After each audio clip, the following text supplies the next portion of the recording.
নমস্কাৰ, মোৰ নাম শ্ৰী অনুষ্কা নেওগ। মই অষ্টম শ্ৰেণীৰ ছাত্ৰী। আমি এটা প্ৰজেক্ট কৰিবলৈ লৈছোঁ। প্ৰজেক্টটোৰ নাম মানুহৰ সমাজ আৰু গছৰ গুৰুত্ব। গছ-গছনি হ'ল আমাৰ প্ৰাণ। আমাৰ লাগতিয়াল সকলো বস্তু আমি প্ৰকৃতিৰ গছ-গছনিৰ পৰাই লাভ কৰোঁ। জীৱনৰ আটাইতকৈ প্ৰয়োজনীয় অক্সিজেনৰ পৰা খোৱা খাদ্যলৈকে, ঘৰৰ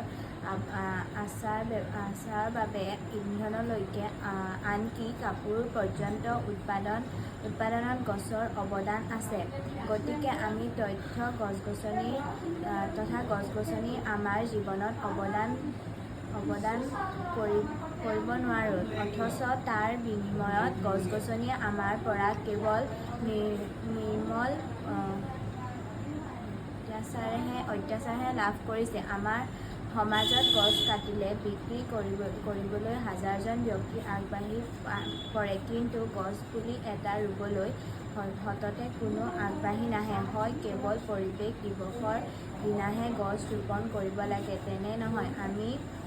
আমিতো সদায় একোটা পুলি ৰুব পাৰোঁ। জন্মদিন বুলি ৰুব পাৰোঁ, স্বাধীনতা দিৱস বুলি ৰুব পাৰোঁ। গছপুলি ৰোপণৰ বাবে আমাক কোনো দিৱস বা